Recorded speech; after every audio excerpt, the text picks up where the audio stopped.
Hi, good afternoon. Welcome to Tech Tuesday, everyone. And thank you so much for being here today. My name is Amy Donald, and I have spent over 2 decades in the field of adult education. And this field is not just my career, it's my passion, it's my life's work. Every day I feel honored to support adult learners, instructors, whether they're working on their GED, ABE, students, or ESOL students. Today, I am excited to bring that same passion to a conversation about one of the most talked about topics right now in education, a big buzz with artificial intelligence. The AI of choice, or LLM, that we're going to use today is ChatGPT. But you will see if you've used Copilot, the formats are very similar. So this is the tool, ChatGPT, that I use most personally, academically. I just find it to be very user-friendly. There's paid and free versions, so it's accessible, easily accessible for us and our students.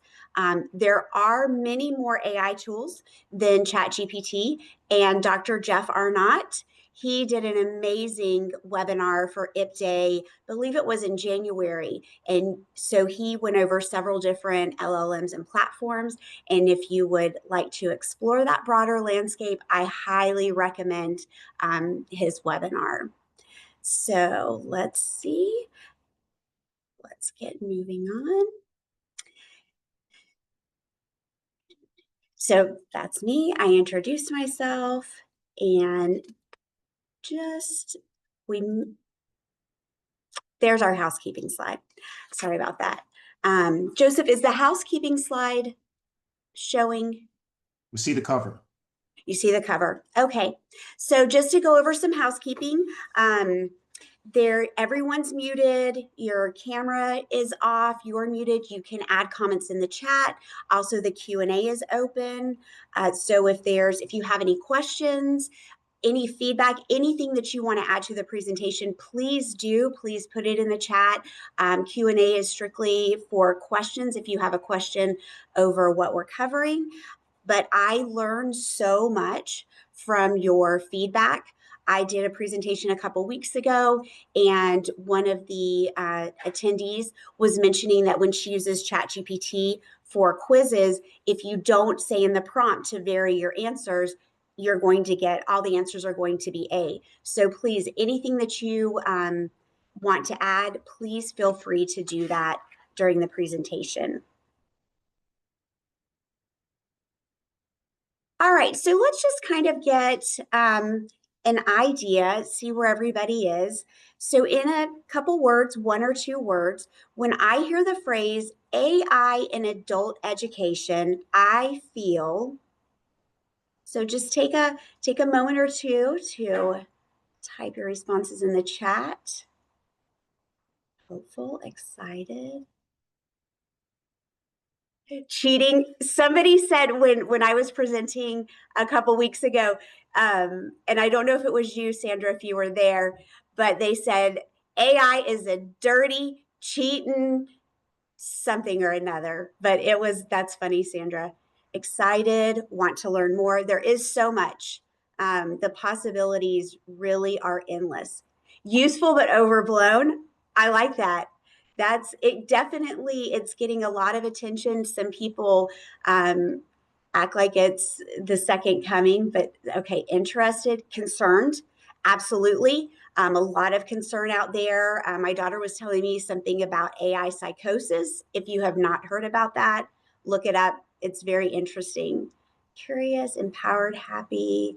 Wow, thank you. Thank you all. Will not always help students to learn. That's true.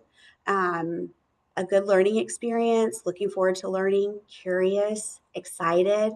Thank you all so much. Sandra, I'm slowly moving toward excitement. Sandra, you are cracking me up. Curious and interested. Ask the correct questions. Guillermo, that is so true. The prompt is so important in how you formulate that. Inspiring and concerning, helpful. Wow. Ethics. that is something that I am, Jennifer, you put ethics. I am very concerned in ethics for using AI. My brother-in-law told me I'm not going to make any money that way. He said that I should teach people how to get around it. But I said, no, I think that ethics are important. 29. Okay. So thank you all so very much for so it seems like excited is a big term, is a big term that we're seeing there. Also curiosity, nervous.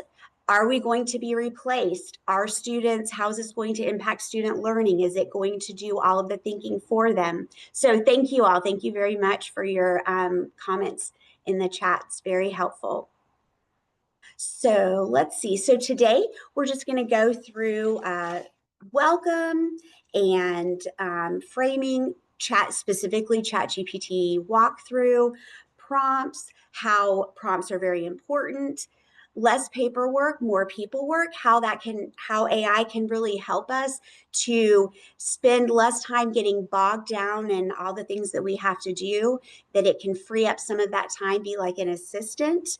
I think of AI as like my phone a friend on Who Wants to Be a Millionaire, if you're old enough to remember that.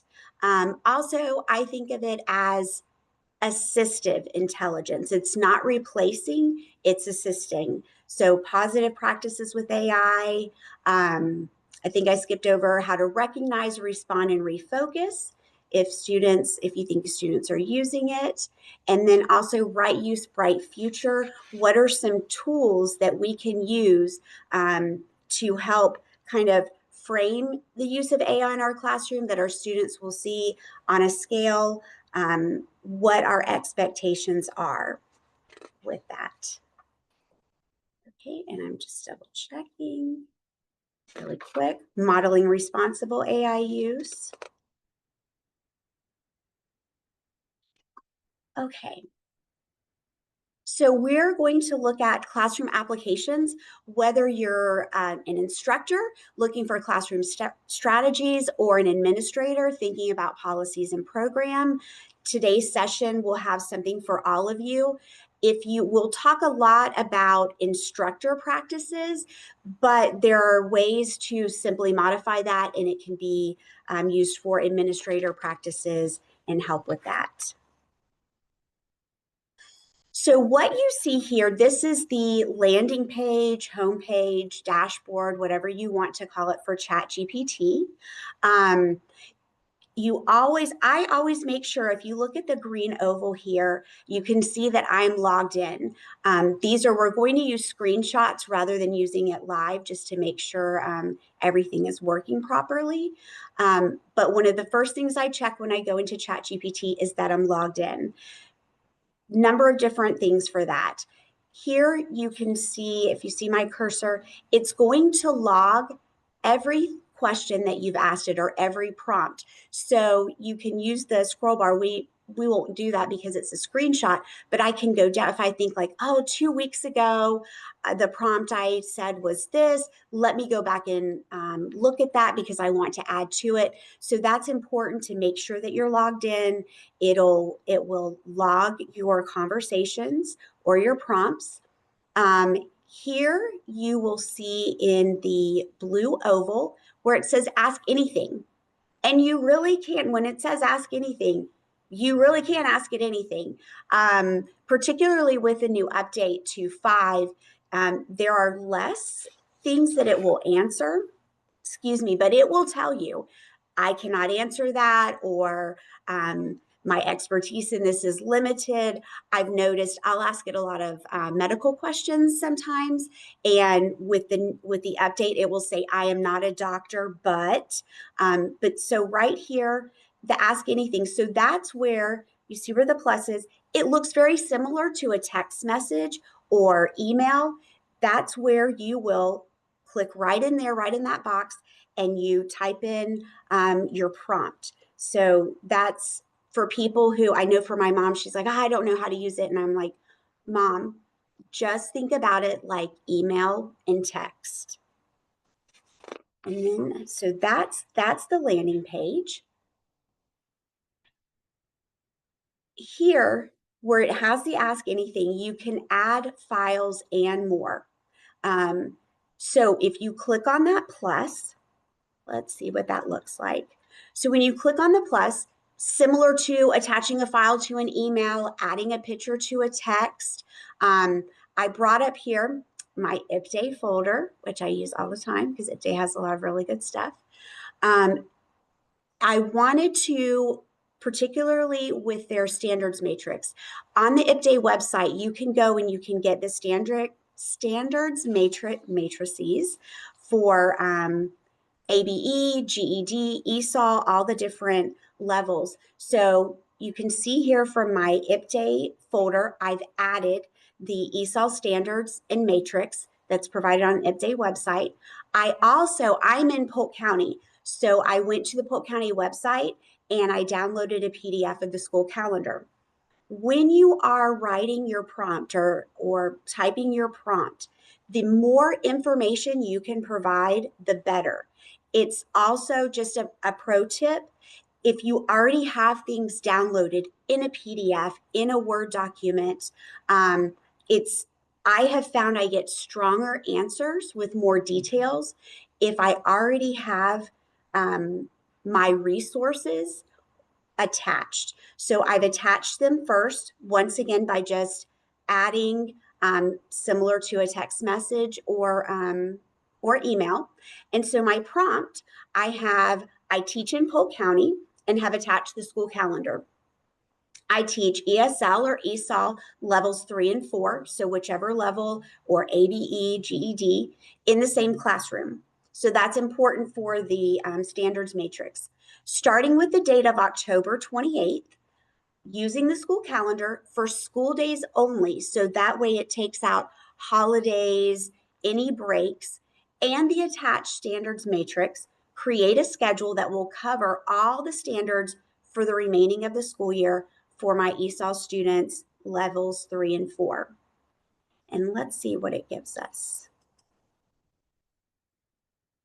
So here, it actually, you can see if we look over here to the right of this right screen, it says, awesome, I've built you a week-by-week scope and sequence from October 28th through May 28th that uses school days only from the uploaded Polk County calendar and spirals through all 10 adult ESOL standards for levels 3 and 4. So it gives you the option here to download as a CSV file or download the Excel file. I recommend Excel. If you make a mistake and you download the CSV, or if you feel more comfortable with CSV and you download that, then you can just save it as an Excel file so that it will save any changes that you make to it. Here, this is very important. This blue oval, this was added with the recent update. Chat GPT can make mistakes. Check important info. Always, always, always, let me make sure I said always double check whatever it generates. I will tell you, you will find that if you're in a pinch, if you're in a time crunch and you just ask it to do something for that day and you don't read over it, just like Murphy's Law, there's going to be something in there. So remember, it is your assistant. If you use Copilot, you're the pilot. It's your co-pilot. You are still in the driver's seat. You still have to make sure that it is the information that you have requested and also that it is inaccurate, because sometimes it can be outdated. Sometimes I have found it will just make up random information. If you're bored one day, go into Chat GPT or Copilot, ask to show the seahorse emoji. There is no seahorse emoji, but what it produces is the different emojis, and it will say that aren't correct, but it goes into it and explains why this is the seahorse. So if you, let's say your students are using it to generate content and they have no idea, you will be able to tell that in the work. But always, always, always check it. There will be errors. I've even seen where even though I put levels 3 and 4, it may include level 2. The levels are very similar, but still check for that. Check for accuracy. Check that it has provided the information that you requested. So here I'm going to download it as an Excel file. And this is a screenshot of what it gave me. You can see it's very detailed, week start, weekend, how many school days there are in that particular week, the standard, the level 3 targets, the level 4 targets, because I told in my prompt, I teach both level 3 and level 4. Text, tasks, formative check, calendar notes. As you're looking at this and you have it downloaded, you can make changes to it, but you can also, if you want ChatGPT to do it, you can go back in and say, I really week 4, 11:10 to 11:14, which is actually week 4, but in week 3, but in row 4. If you don't like the activity or the suggested task or text, you can ask it. You can go back into the prompt and say, please alter 11:10 through 11:14 and make it more, if you want more of an interactive week that week. Or let's say we have hurricane days or hurricane weeks. You can go back into where that chat's logged and you can say, okay, we had these days off. Please alter for that. So it just, here I have found when I ask Copilot these questions, they will download as a notepad, which I don't work very well with Notepad. Excel, I'm extremely familiar with, so I prefer the Excel or the products, the output that ChatGPT generates as far as that goes, and then making those edits. I just want to check the chat really quickly. Garbage in, garbage out. Sandra, you are hilarious. I love it. Thank you. But it's same, it's just like I said, I think of it as an assistant. So I had one time I asked someone to write me a letter of recommendation, and he said, I'll do it, but my secretary is going to do it. Okay.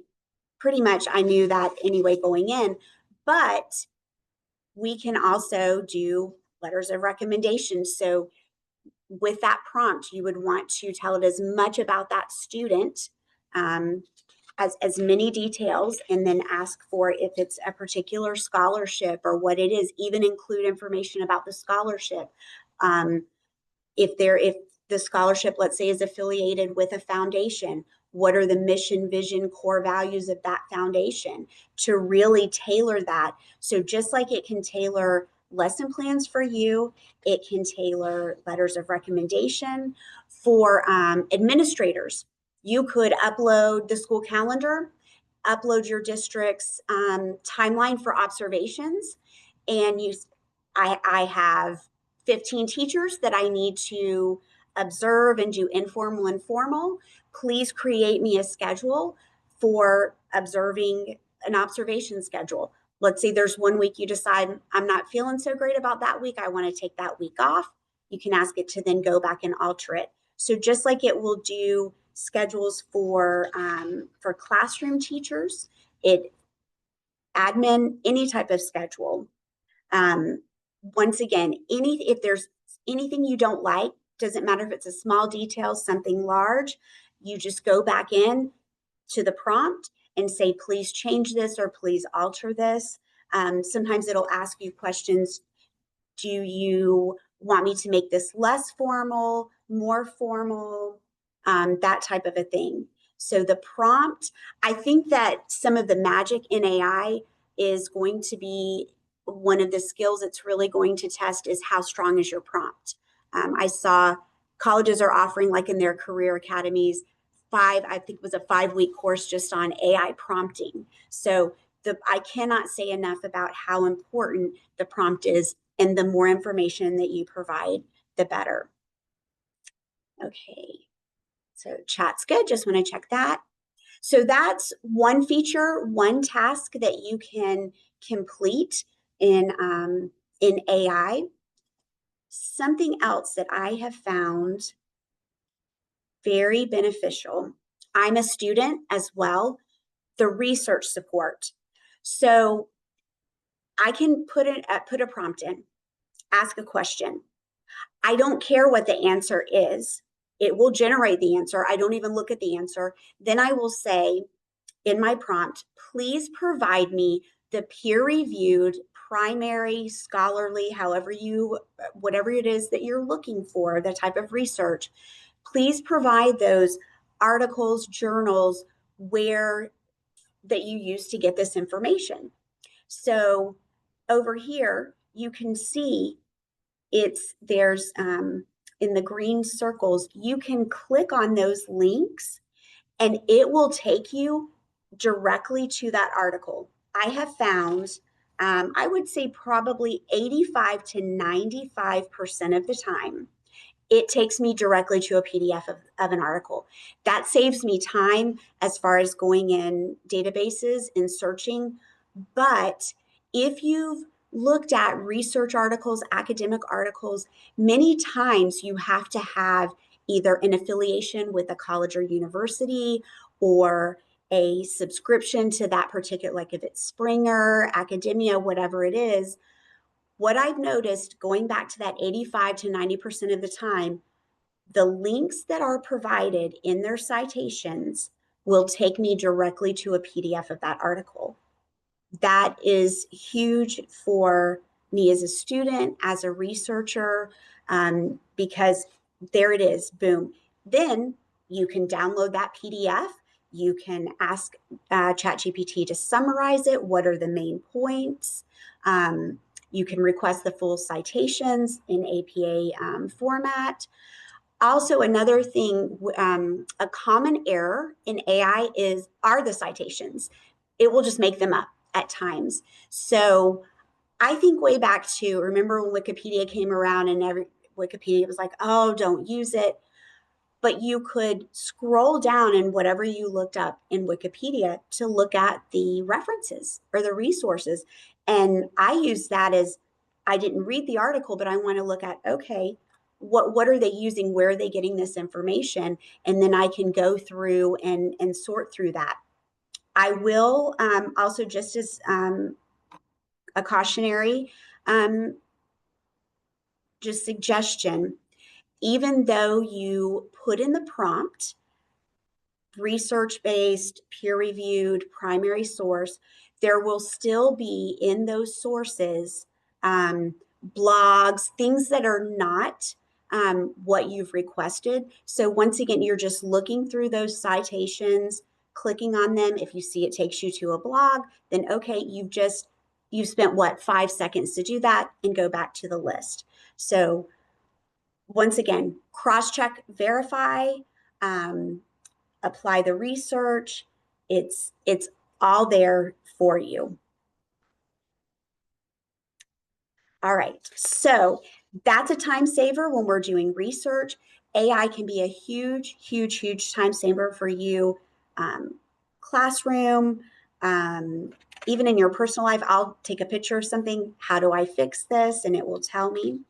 But one of the biggest benefits to me is the time, less paperwork, more people work. It frees up time for me to interact with people, with students, teachers, colleagues, whatever it is, because I'm not spending as much time on subplans or lesson plans, handouts. It will generate handouts.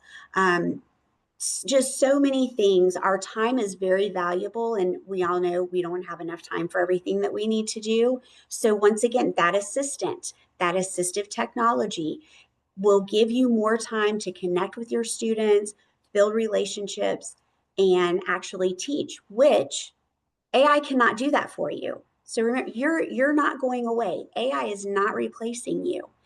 You are so important as the instructor, as the administrator, as that face that our students see. And those relationships, research shows, those relationships are key to retaining our students, to keeping them, to help them persevere, which tomorrow for Webinar Wednesday, I'll mention this again, but IPDA is is having a Webinar Wednesday on retention and retaining students.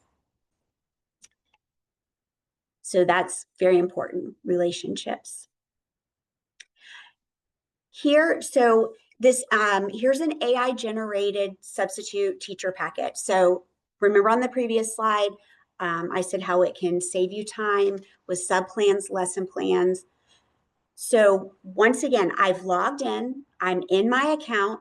It has my school calendar. It has that pacing guide that it generated for me. So let's say, and remember I asked it, I'm starting October 28th, and which is today, but maybe tomorrow I want to take off. So my prompt here, I will not be at school on 10/29/25.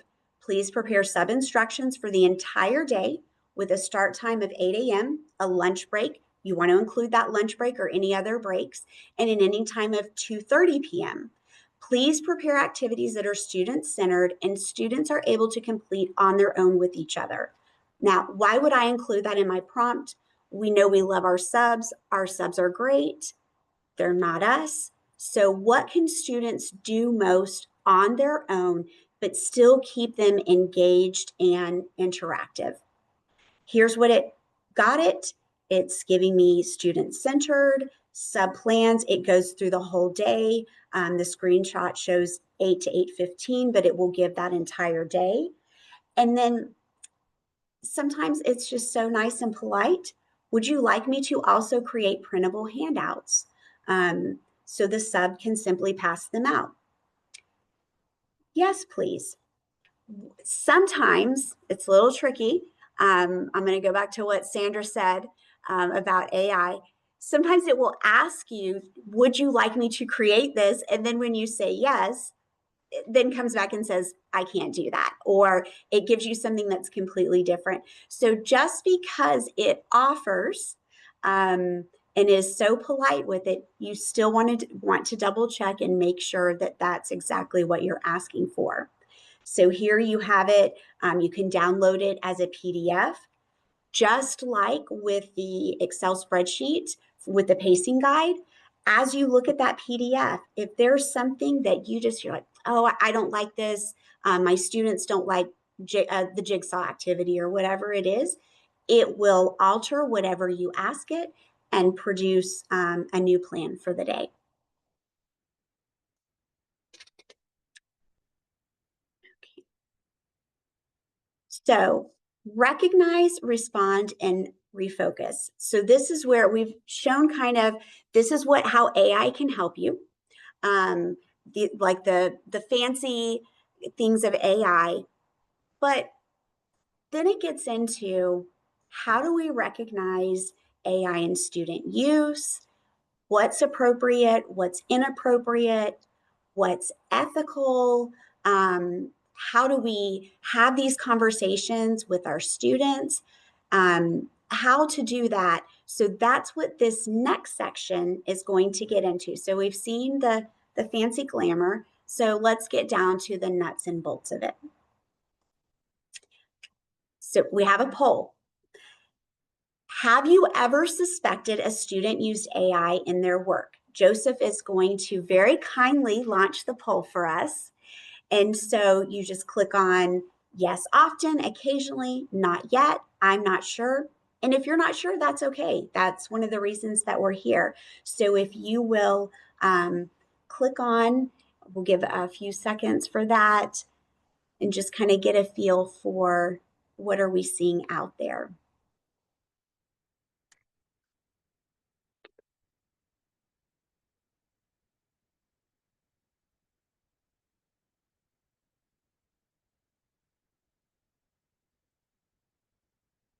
Joseph, if you will just kind of give me a heads up when you see that we've had responses and we're ready to share the poll. How about 5 more seconds and we'll close the poll?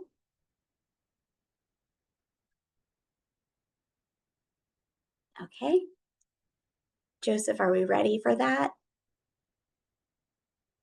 Let's occasionally.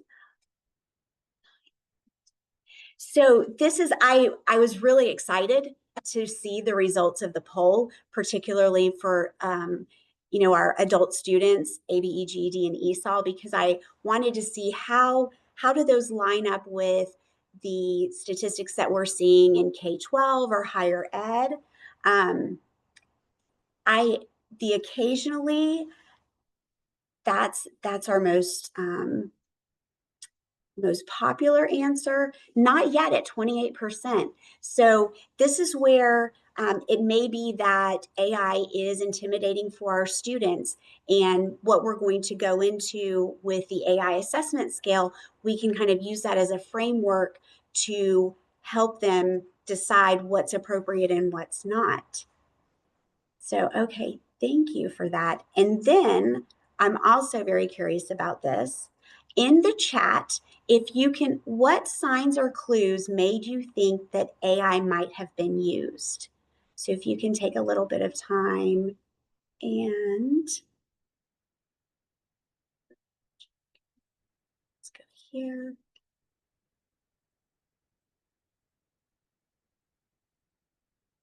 Icons.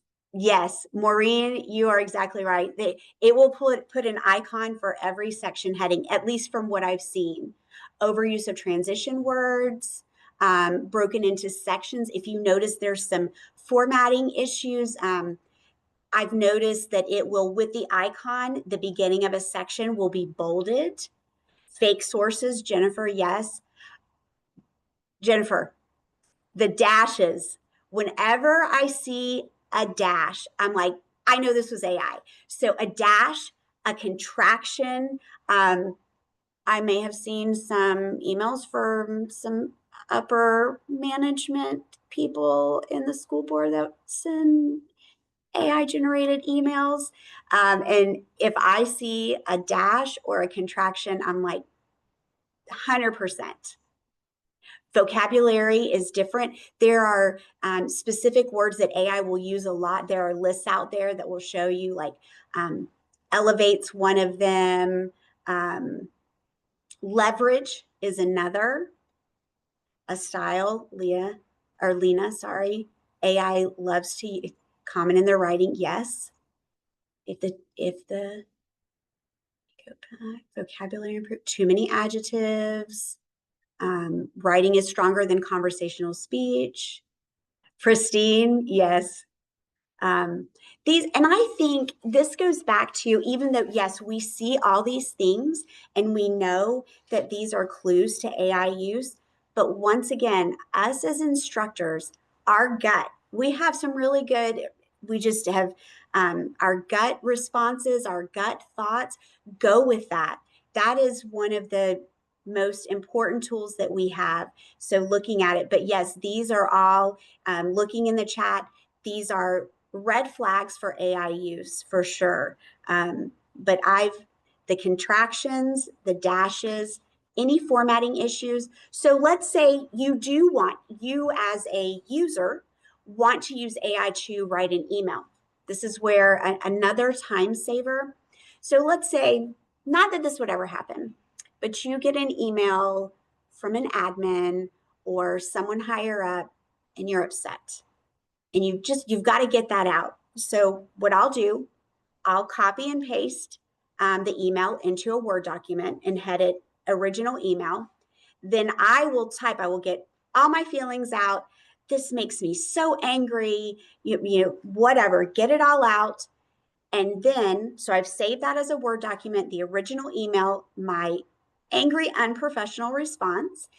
And then I will throw that into ChatGPT. Please write a professional and courteous response to this email.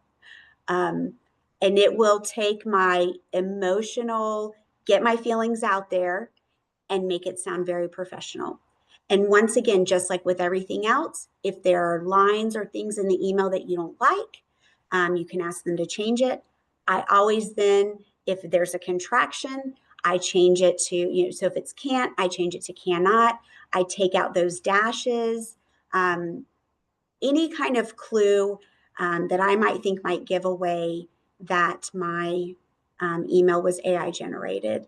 So, and also I'll pop it into Word as well. Make sure the font size, everything is the same, before I then move it into my email response. You can also do this with text messages. Let's say you get a text from, I don't know, I heard one of my friends say an angry ex that they co-parent with, put the text in there, got their feelings out, reword this. So it's a huge time saver with that as far as with rewording. Okay, so let's go back to, minimize that, back to detecting AI. So there is the AI assessment scale was developed by Perkins et al. In 2024. There's a whole research article written. What I'm going to show you on the next slide is actually the first version. One thing, we all know how professional IPDAY is and their partnership with FLDOE. So this PowerPoint had to be submitted the beginning of October, and I came across the updated AI assessment scale after it was already vetted and approved. So there is an updated version that you're going to see, but it will help you to, first of all, recognize where does the student use fall on the AI scale. The AI assessment scale, it will, instead of it changes that old binary model from either 0, you can't use it all, or fully allows it. It's going to provide a spectrum and a tool for use. So recognize where the student falls on the AI scale. We're going to look at that. Excuse me, how you can respond. So what I think, AI is taking away some things, but I really think a strength of AI in the classroom are going to be the conversations that it opens up with our students, with our colleagues. So you want to look at your response, clarity, fairness. How do I ask a student? How do I approach a student if I think they may have used AI in their work? And then refocus. Let's go back to the scale. Let's look at examples. How can we use AI effectively where students are still thinking, using those critical thinking skills? Critical thinking skills, not scale. So without further ado, this is the first, the original version of the AI assessment scale. The nerd in me, when I found this, I could not sleep the whole night. I was like, this is amazing. So you look at it, it's on a scale from 1 to 5, from no AI to full AI. So once again, instead of that old binary model that was really just a 1 or a 5, it gives all different kinds of options, and then here it explains it. So let's see. So we're going to look at, so recognize the different ways students may use AI. So this is being proactive. Let's say there is an assignment that you want them, they're allowed to use AI. You have this tool, you have that conversation with them. Today, we're going to do a level 3 assessment. So AI can be used to make improvements. One of the things that I use it for, because even though AI does overuse transitions, I am horrible with transitions.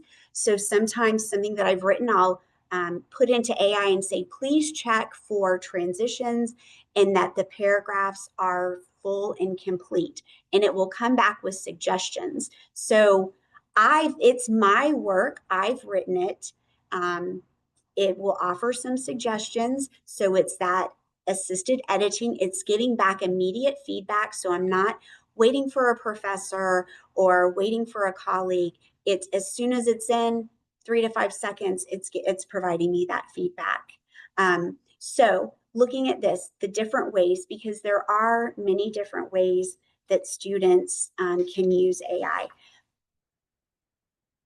There's also task completion with human evaluation. That's a level 4. AI is used to complete certain elements. And even APA, it's recognized now. There are ways to cite it.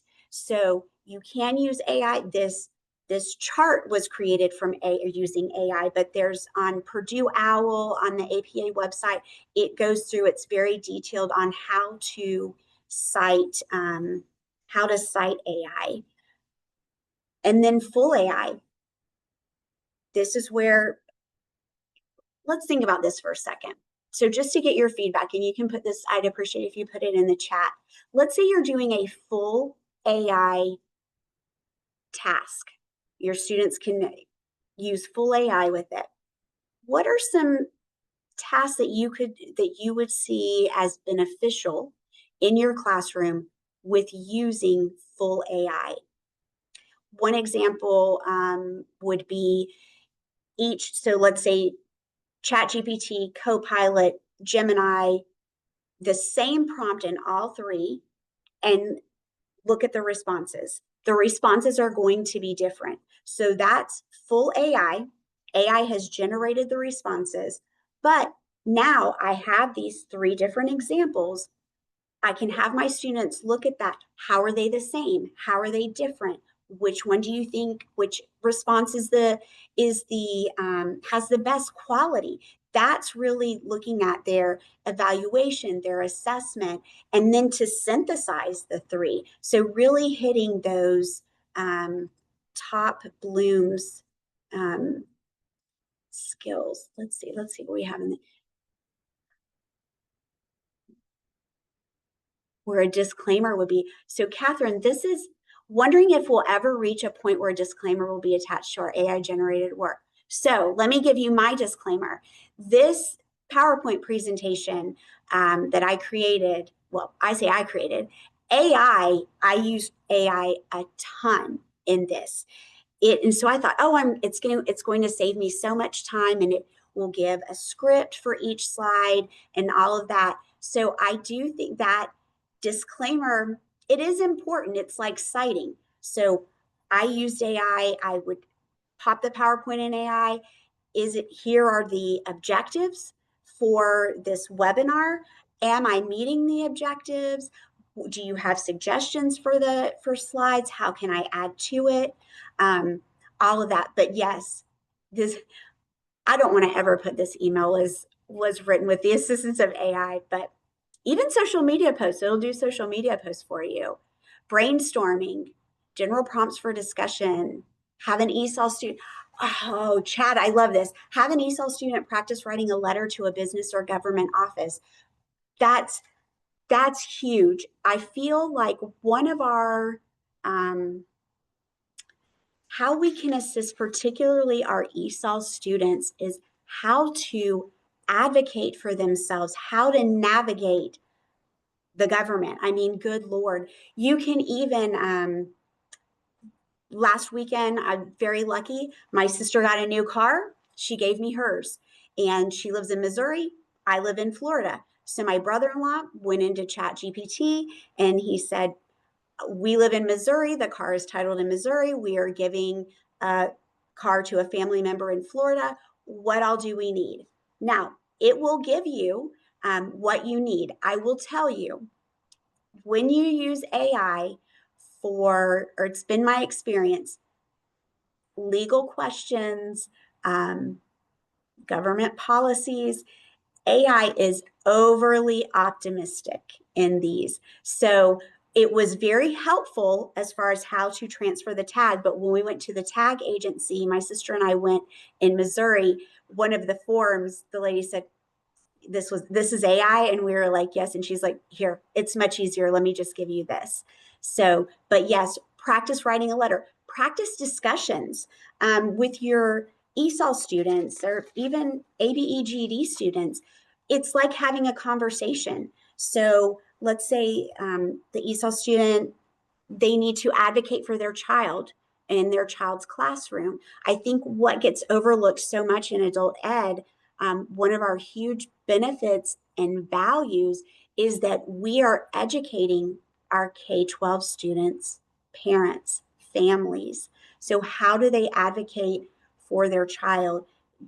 Do a practice run through in AI with whatever, my child is having difficulty with this is what the teacher is saying. How do I go in and have a conversation, request a conference, all of that.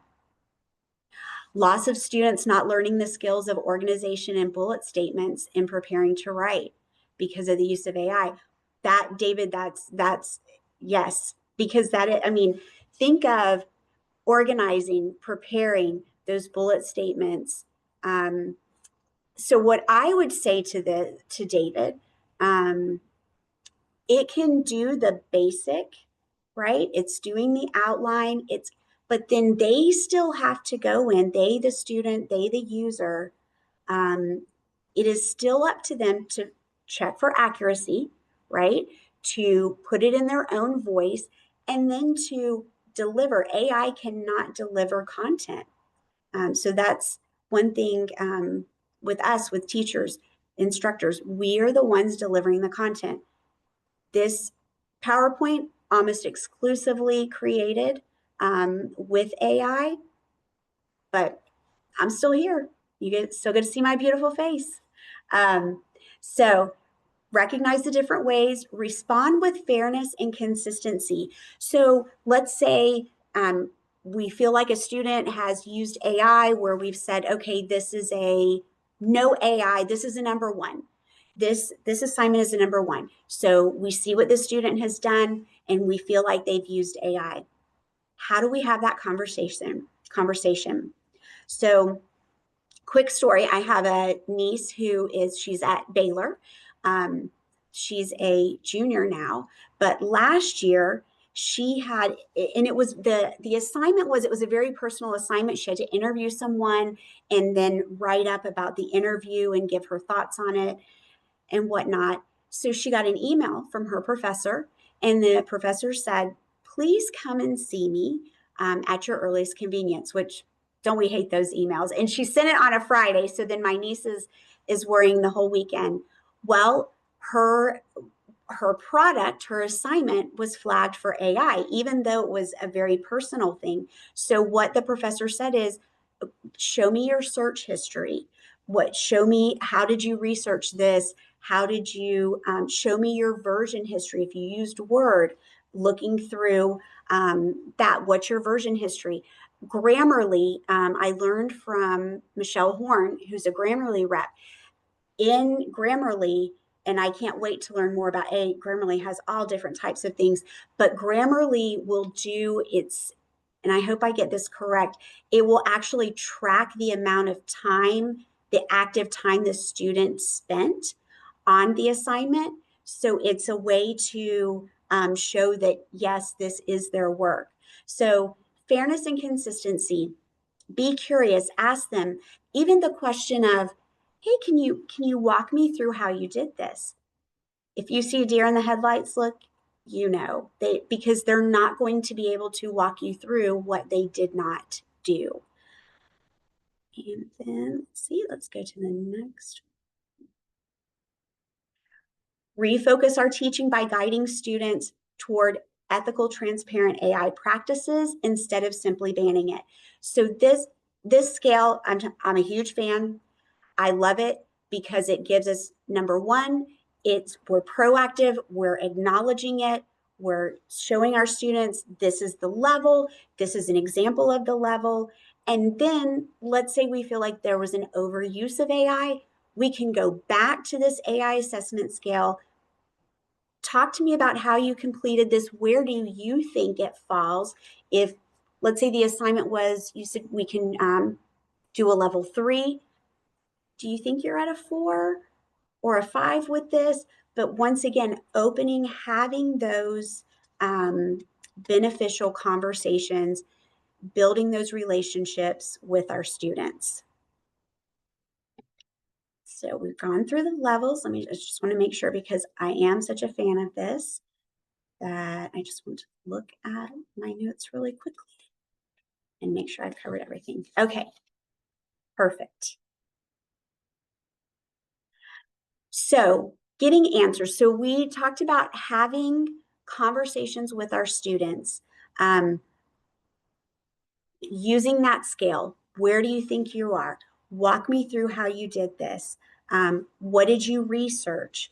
It's having those open-ended questions. It takes away, it goes from accusation to clarification. They're going to hopefully and probably give us more information into their process. So citing it, using it appropriately, using the scale keeps the focus on skills, ethics, and responsibility, wherein how much is the student's responsibility and how much can they rely on AI. Positive practices, stay curious. This is, if you've ever watched Lasso, the show, he says, stay curious. There's a great scene where they're playing darts. I highly recommend it. But stay curious. And don't we all want to do that anyway in so many different aspects of our life? Stay curious about things, ask questions, use AI as a helper, as an assistant, not a replacement. Check for fairness and fit. Once again, is it cited? How are they using it? Does it do the tools that they're using in AI fit what we're looking for in the outcomes? So it's positive practices with AI. It's not just for students. I feel like it's for everyone. Once again, that darn brother-in-law of mine said I'm not going to make any money with ethical use, but I disagree. I think the ethical use of it, how to construct the prompt, is going to be so important with AI. So ethical use of citing. So here's my disclaimer. I mentioned it before. This webinar was built with AI support, a lot of AI support. AI generated a lot of the content. I went through and altered it. Tammy, Brenda went through, FLDOE went through. So there was, I would say, a large amount of AI use in creating this webinar. I have the references slide at the end, and I made sure that everything was accurate. Once again, AI is not here to replace us. We are irreplaceable. If nobody's told you that today, you are irreplaceable. Not the Abby Miller, everyone is replaceable. You're not. You are so valuable in the classroom, so valuable to your students. That's why they come. So not here to replace us. It's here to empower us, to help us, that phone a friend, that assistant, completing paperwork. Tools are so important. The AI assessment scale is a tool. There's also, I think it was University of Oregon did a whole scale of AI and blooms, how to use AI assignments to really hit those upper levels of blooms. Tools for creativity and engagement. AI can provide content, but you're going to put your personal mark on that. And then, so important, digital literacy. Even now you may hear the term AI literacy. That's so important, to teach them those skills to use in the workplace and beyond, to use at home. It's rather than it being something that's intimidating, we can use it. Once again, let's build on this. Okay. It's not something to fear. I know it can be scary, but remember, use the tool. And so thank you so much. Thank you for spending this time here with me today, with your colleagues, your comments. I want to check the chat again before we end, but I am such an advocate for making AI a partner in adult ed, a support, a tool, but not a replacement. Also, please reach out to me. I would love to hear your stories, your thoughts. What are some ways that you used AI that were very helpful? What were your AI fails? And there are a lot of AI fails. I did a huge AI fail because we're not in person. you can't see me, but I'm in an orthopedic boot from an injury. And so I put into AI, I'm a 51-year-old pear-shaped female with an orthopedic boot. Um, Give me, what are some suggestions for outfits? They were terrible. And it made me look worse. That was a huge AI fail. Chat GPT, I have found to not be very good as far as images. Dr. Jeff Arnott in his webinar, he talks about Grok and how that's really good. So let's see, before we close out, I want to look at the chat. I really cannot thank you enough for your participation. And let's see, let's go back. Thank you. Thank you, Maureen. Thank you, Alicia. Please complete. Okay, and Tammy's very important. She cannot be replaced by AI. If you will please complete the survey, the feedback, that will help us to be better, to do better. Also, remember tomorrow, webinar Wednesday, 3:00 p.m. You can sign up at the IPDay calendar. If for whatever reason, if you can't make it tomorrow, it will be recorded and archived on the IPDay website. Thank you. Thank you so much. Thank you. The slides, I believe the slides will be on the IPDay website. Tammy, correct me if I'm wrong. It's within 48 hours, correct? Look at Tammy and Brenda and Joseph. Thank you to them. They are an amazing team, super helpful. A huge tool is the IPDay website, and just want to thank you all so much. I'm just going to leave the chat open. We are finishing 4 minutes early. You're welcome, but I would love to see any comments, anything that you have. Like I said, email me, reach out. Love to hear from you. Any suggestions that you give or feedback, it helps me to help and provide better support to others. So thank you. Enjoy the rest of your day, and we'll stay on for just a few minutes more, checking the chat, seeing if there are any questions. Thank you, Linda. Thank you, Danielle. Thank you, Christina. Thank you so much. I know you could be somewhere else, and I'm so happy you spent this last hour with us. Thank you. Have a great day.